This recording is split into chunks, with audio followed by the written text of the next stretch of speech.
తెలంగాణ ప్రజానికానికి తెలియజేయనిది ఏమిటంటే ఈరోజు నర్సంపేట డివిజన్ బంద్లో భాగంగా నల్లవెల్లి మండల కేంద్రంలోని బస్టాండ్ ఆవరణలో మరి కళ్ళకు గంతలు కట్టుకొని ఈరోజు ఉద్యమకారులు నిరసన చేయడం జరుగుతున్నది.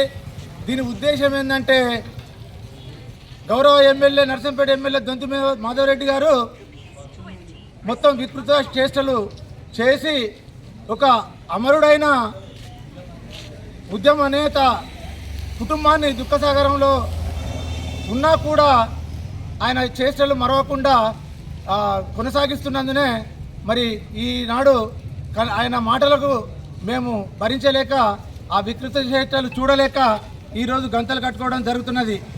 ఇప్పటికైనా రేవంత్ రెడ్డి ప్రభుత్వాన్ని కోరేది ఒక్కటే, అధికార లాంఛనాలతో నర్సంపేట మెడికల్ కాలేజ్ ముందు పెద్ది సుదర్శన్ రెడ్డి గారి కాంస్య విగ్రహం ఏర్పాటు చేసి జరుగుతున్న పరిణామాలపై మరి ముఖ్యమంత్రి గారు కూడా మరి ఆయన ఏం చేస్తుండదో తెలియదు.